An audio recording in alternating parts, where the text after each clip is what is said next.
Do you know how DC could make a hit out of their next movie? All they have to do is give me a cameo in it. People know Marvel because of Stan Lee. He gave fans some of the most iconic superheroes of all time, which is why he is remembered today as the father of Marvel. But it wasn't just his creations that made him unforgettable. His funny sense of humor was also one of the reasons why, even after his passing, fans still remember and love him. In today's video, we're going to show you some of Stan Lee's greatest and funniest moments. So, let's get started. Spider-Man is one of the most loved superheroes today, but the way Stan Lee got the idea for him is something most people would never expect. I've told this story so often. I was watching a fly walking on a wall, and I said, gee, wouldn't it be cool if I had a hero who could stick to walls like an insect? So I figured, okay, what kind? What do I call him? Insect Man? That didn't sound dramatic. Mosquito Man? Yeah, I went down the list. When I got to Spider-Man, oh, that sounded dramatic. So I figured I'd call him that, and then we had him shoot webs, and that was great. He was shy and so forth, and it turned out he was somebody that the readers could relate to, so he became very successful. He became our most popular character.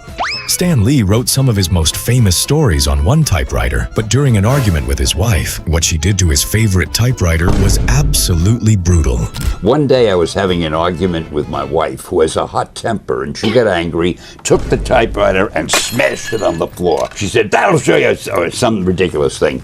Well, that was okay. We made up. But ever since then, I've been saying to her, honey, do you know what we could have auctioned that typewriter or the typewriter on which all of those superheroes were written and created? And when it came to roasting Marvel's rival, DC, Stan Lee never missed a chance. In one interview, he joked about the comic book logic behind Superman's disguise and called it absolutely illogical. When Clark Kent took off his glasses, he became Superman. Why didn't they recognize him when he was Clark Kent? I have joked about that at conventions so It never often. made sense to me. I say, hello, my name is Stan Lee.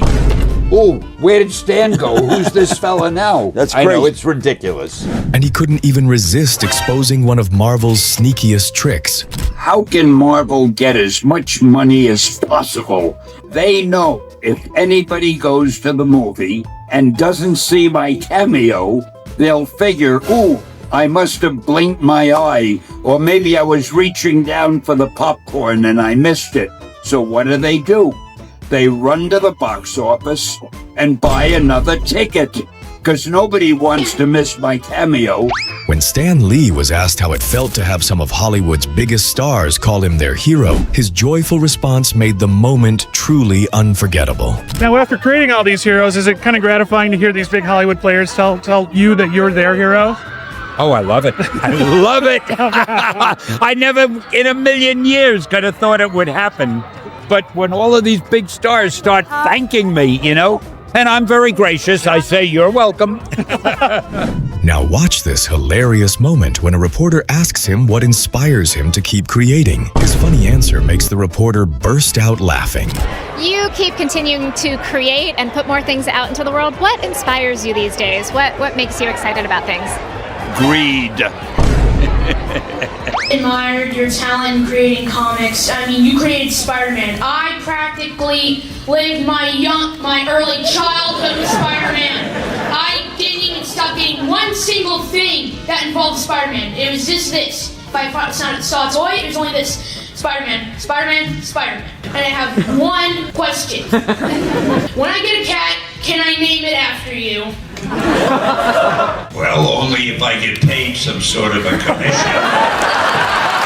Most fans thought Stan Lee had been a comic book writer from the very beginning, but that's not true, because before becoming a comic writer, he worked many small jobs to earn money. You've been doing Marvel for so many years. Do you remember what you did before that? Well, yes, I did. I had a lot of little jobs when I was in my teens. I was a delivery boy for a drugstore. I brought lunch up to different offices in the buildings in Radio City. I wrote publicity releases for a hospital, and then all of a sudden I got this job at a publishing company. I heard an assistant was needed. I came up. I didn't know it was for comics. I thought it was real magazines, but they needed a guy to work in the comic department.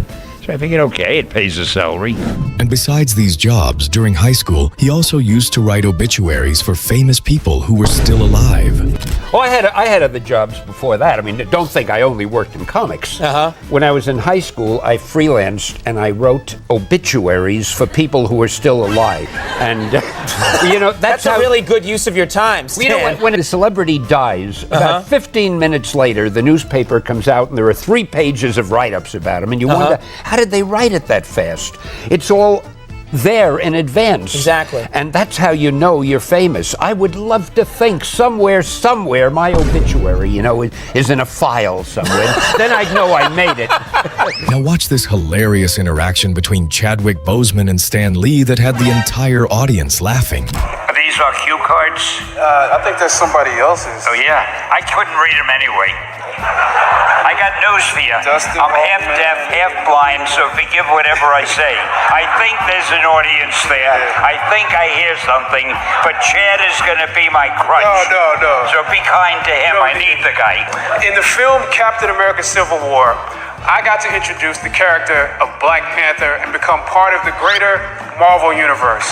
That's a career changer. I created this man. I was about to say that, see? Today, almost every Hollywood actor wants to be part of Marvel, but what if I told you that Michael Jackson was once on that list too? In an interview, Stan Lee revealed that Michael wanted to play Spider-Man and was even willing to buy Marvel to make it happen. He wanted to be Spider-Man, to buy the rights to Spider-Man. I think he wanted to play the part of Peter Parker. He never said that, but I gathered that. When I told him I didn't think the company would sell it, he then wanted to buy Marvel. He said, well, then I'll buy Marvel. I don't know what happened. I mean, obviously he didn't buy Marvel, but he wanted to very much. Wolverine is one of Marvel's most iconic creations, but before Hugh Jackman became a global superstar, he met Stan Lee for the first time at the 2008 Comic-Con, and he never expected this. A lot of people got to know you first through your work as Wolverine. Yeah. Obviously, that was created at Marvel, that was overseen by Stan Lee. That's right. Tell me about meeting Stan. Well, first of all, I love what you said, and I remember Stan as a true gentleman who had this glint in his eye. He's a creative genius. He thought outside the box. He created a whole universe that changed the lives of many people, mine included. But when I met him, first of all, if you ever want to get a real understanding of where you're at in the world, and you think, oh, I'm Wolverine, I'm walking into Comic-Con, this is my spot, right? This is a good day for me. And I was on a red carpet, and I was the only one on there, and no one was taking my photo because at the other end was Stan Lee. And there was about 300 photographers and interviewers just all on Stan. And I was just like, anyway, Stan, God bless you. You're one of the greats. Absolutely. Marvel could never feel complete without Stan Lee. When he passed away, the entire cast expressed their grief and shared some of their most special memories they had spent with him. Unbelievable. I mean, I met him years back on the Fantastic Four movies. He's just always been such a, if he walks in the room, it's like he's glowing. He's got so much energy and so much love, and he's really just such a special man, So I feel so lucky to even be in any way loosely connected to his legacy, because he made such an impact for so many people in so many ways. Mine goes to in Civil War. Rhodey and Tony are having a moment at the end, and he's like a UPS guy or a FedEx guy, and rolls down. He's like, "I have a delivery for Tony Stank," and then it went completely downhill after that. And I was like, not only is that my memory through the glass, but also I am exactly like him. It all goes downhill after take one. You got to capture it. He took my best friend and I out to dinner the first night I met him. I was worried to ask too many Marvel questions because I didn't think he'd want to talk about it. He spent 45 minutes giving me the entire history of Spider-Man, and that just goes to show how much love and passion went into these projects and into these books. I'm so honored that I got the chance to know him and get to meet him and become his friend, and he'll never be forgotten, and I will be forever grateful.